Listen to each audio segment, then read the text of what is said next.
आऊज़ु बिल्लाहि मिनश शैतानिर रजीम बिस्मिल्लाहिर रहमानिर रहीम। इट्स अब्दुल मजीद ताहिर और आज की वीडियो में हम डिस्कस करने जा रहे हैं कि सारी की सारी इंग्लिश वो सिर्फ 4 पॉइंट्स के अंदर समा सकती है या आप उसको देख सकते हैं। उनमें सबसे पहला पॉइंट ये है कि इसमें 1 से लेके ये 12 तक हेल्पिंग वर्ब्स कह लीजिए आप इन्हें, मॉडल्स भी इसमें शामिल हैं। Can, could, may, might, will, would, shall, should, must, let, ought और टू। इन 12 के बाद याद रखिएगा जब भी वर्ब आएगा उसकी पहली फॉर्म इस्तेमाल होगी। मिसाल के तौर पर he can go, go first form. She will sleep, sleep क्या है? First form. इस एग्जाम्पल में we shall eat first form. You must read first form. Let me think, think क्या है? First form. तो इनके बाद जहाँ भी ये 12 आएंगे आप वर्ब की फर्स्ट फॉर्म लगाएंगे, फ़िक्रा चाहे मुस्बत हो, मनफी हो या सवालिया हो। इस तरह दूसरा पॉइंट, अगर एक्टिव वॉइस के तौर पर ये चीज़ें आती हैं 1, 2, 3, 4, 5, 6, 7, 8, अगर ये एक्टिव वॉइस के तौर पर फ़िक्रे में आती हैं तो इनके बाद हमेशा याद रखिएगा वर्ब की फ़र्स्ट फॉर्म के साथ ing आएगा। जैसा कि she is going, he was eating, going पहली फॉर्म के साथ ing, ईटिंग पहली फॉर्म के साथ ing। तो तीसरा पॉइंट हमारे पास ये है कि हैज़, हैव और हैड, हैज़, हैव और हैड, ये तीनों जब भी किसी भी फ़िक्रे में आएंगे तो हमेशा इनके बाद वर्ब की थर्ड फॉर्म आएगी। फ़िक्रा चाहे मनफी हो, चाहे सवालिया हो, चाहे मुस्बत हो, चाहे डबल सवालिया हो। For example she has gone, अब हैज़ के बाद क्या आ गया? गॉन, और गॉन क्या है? Third form. इसी तरीके से आई हैव ईटन, ईटन क्या है? Third form.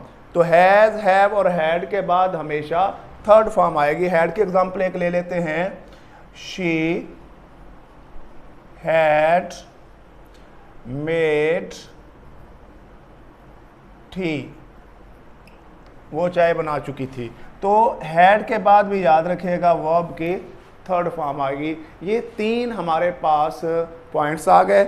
और चौथा पॉइंट याद रहे, मैं इसको रेज करने लगा हूँ, और चौथा बड़ा सिंपल सा पॉइंट है और वो ये है कि हमारे पास जो दूसरा पॉइंट है, दूसरे पॉइंट को याद रखिएगा।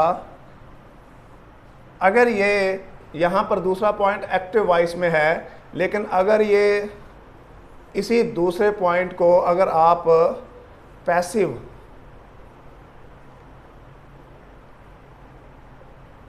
अगर पैसिव वॉइस के तौर पर इन्हीं को is, am, are, was, were, will be, shall be और बीन को अगर आप पैसिव वॉइस के तौर पर इस्तेमाल करेंगे तो हमेशा याद रखिएगा उसमें वर्ब की थर्ड फॉर्म होगी, उसमें वर्ब की थर्ड फॉर्म होगी। फ़िक्रा चाहे मुस्बत हो चाहे मनफी हो। फॉर एग्ज़ाम्पल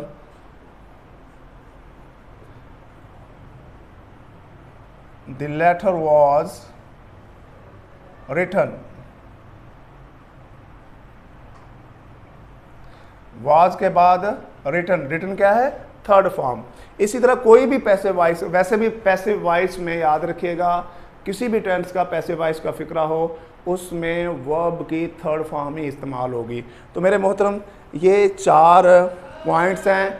इन 4 पॉइंट्स के अंदर आपने हमेशा याद रखिएगा ये आपकी सारी इंग्लिश का खुलासा है, और ये एक तालीमी आपका चैनल है, ये बड़ा मालूमाती और एजुकेशनल है। पूरी फैमिली की तालीमी और मालूमाती ज़रूरियात को इंशाल्लाह इस पर पूरा करने की कोशिश की जाती है। लिहाजा इसे सब्सक्राइब कीजिए, इसे शेयर कीजिए और अपने दोस्तों को बताइए। अपना बहुत सा ख्याल रखिएगा। अल्लाह हाफिज़।